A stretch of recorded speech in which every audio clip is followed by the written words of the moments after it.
Kembali di ngobrol bareng Gus Miftah Los Radewen. Gus Miftah punya trivia quiz untuk Selin dan Pak Dino. Oke, sekarang untuk Selin duluan, ladies first. Oke. Yes. Tolong dijawab dengan cepat. Selin, pilih film horor atau komedi? Film horor. Horor. Berenang atau berkuda? Berkuda. Berkuda. Kenapa nggak suka berenang? Aku lebih suka berkuda. Aku suka juga berenang. Oke. Yang terakhir untuk Selin, pilih tenderloin steak atau lalapan Sunda? Lalapan Sunda. Kenapa? Kan kamu orang Italia. Aku mukanya boleh kayak begini, tapi seleranya Nusantara, Gus. Wajahnya boleh Eropa, tapi seleranya Nusantara. Keren. Cocok lah. Oh, cocok. Apa ya? Cocok makan bareng. Cocok makan bareng. Kamu jangan negatif thinking. Untuk Pak Dino, tenis atau boxing? Tenis. Oh, tenis. Cepet amat, Pak. Kopi atau teh? Kopi. Kopi, Pak ya. Itulah, Pak. Cowok di mata cewek seperti kopi, Pak. Kenapa itu? Ya, nggak ada benernya, Pak. Washington DC atau Jakarta?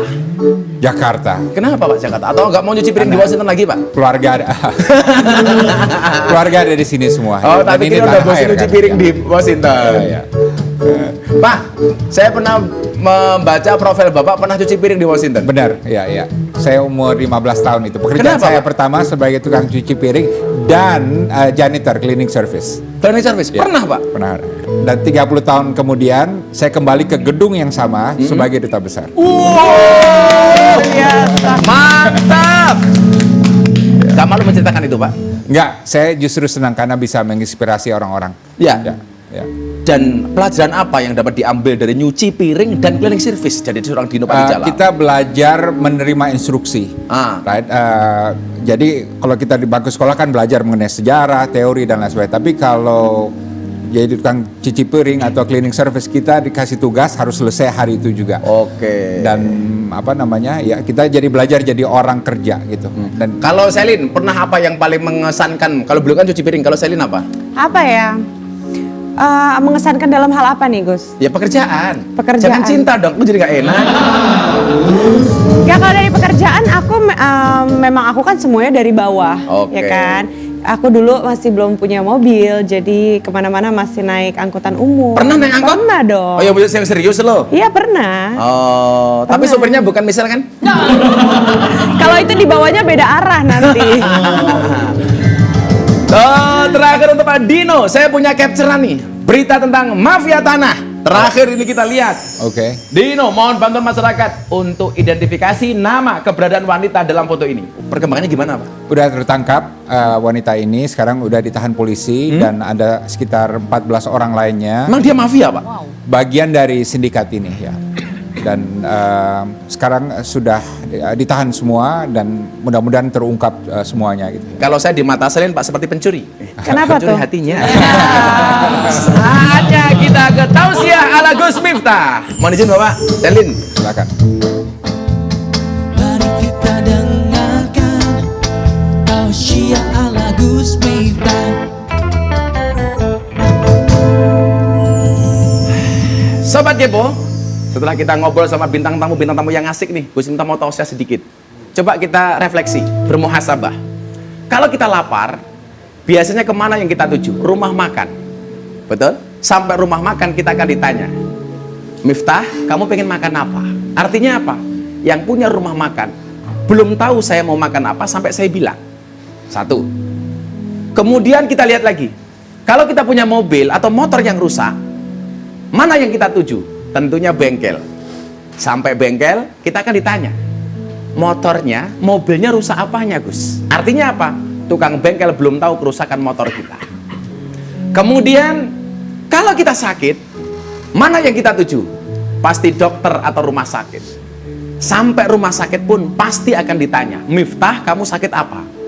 Maka saya sering bilang, dokter itu kadang-kadang nggak cerdas ya. Buktinya apa? Setiap orang datang ditanya. Yang paling pinter itu cuma satu, dokter hewan. Nggak pernah ditanya, langsung disuntik. Nggak Nggak ada sapi datang ditanya, sapi kamu sakit apa? Gitu. Nah, kalau kita punya masalah keuangan, kemana kita datang? Biasanya ke bank, ya kan? Ke bank. Biasanya yang kita ingat cuma dua, sertifikat dan BPKB. Sertifikat masuk Pegadaian, BPKB masuk bank. Nah, itu pasti. Kita lupa, ketika kita punya masalah, sebenarnya kita punya Allah, kita punya Tuhan. Dan ketika kita datang kepada Tuhan, kita datang kepada Allah, Allah nggak perlu bertanya masalah kamu apa, wahai hambaku. Dia tahu dengan semua masalah yang kita hadapi. Tapi kenyataannya kita melupakan Allah. Kalau kita nggak punya uang, kita ingat utang dulu, baru kemudian ingat Allah. Kalau badan kita sakit, yang kita ingat dokter dulu, baru kita ingat Tuhan. Maka tempat-tempat yang kita tuju ini belum tentu kemudian memberikan solusi dari masalah yang kita hadapi. Rumah makan yang kita datangi belum tentu kita bisa makan seperti yang kita pesan.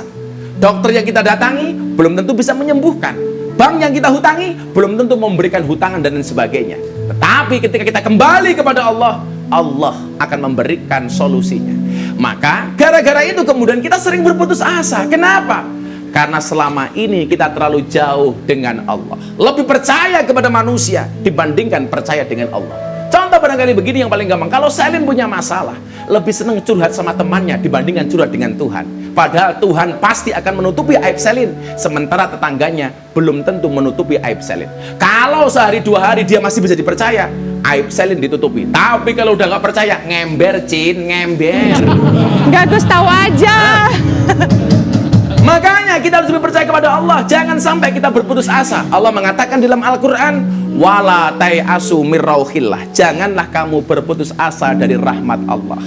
Ketika kita punya masalah, Tuhan membuka pintunya seluas-luasnya untuk menerima segala permintaan kita. Ingatlah, Allah sebagai sebaik-baiknya sang pemberi solusi. Maka Gus Miftah hari ini punya quote untuk kita semuanya. Selalu ada harapan bagi mereka yang sering berdoa, dan selalu ada jalan bagi mereka yang sering berusaha. Ingat, jika salah, perbaiki. Jika gagal, coba lagi. Tapi jika kamu menyerah, semuanya akan selesai. Sekali lagi, quote dari Gus Miftah yang terakhir. Jika rencanamu belum berhasil, rubahlah caranya, tetapi jangan rubah tujuannya. Nah, terima kasih Pak Dino, terima kasih Selin, terima Inspiratif kasih. sekali, saya Inspiratif, suka. insya Allah, terima kasih, mudah-mudahan bermanfaat. Kepo Pen, terima kasih, dan Sobat Kepo, terima kasih. Kita akan kembali minggu depan dengan bintang tamu yang luar biasa. Tetap di Ngobrol bareng Gus Miftah. Terima kasih. Assalamualaikum warahmatullahi wabarakatuh. Waalaikumsalam. Bersama dirimu aku tegar, karena hatimu adalah yang terbaik untuk dimiliki. Dan biarkan aku mencintaimu, karena dirimu yang berarti. Dan izinkan aku menyayangimu, karena dirimu yang berharga. Oh, oh.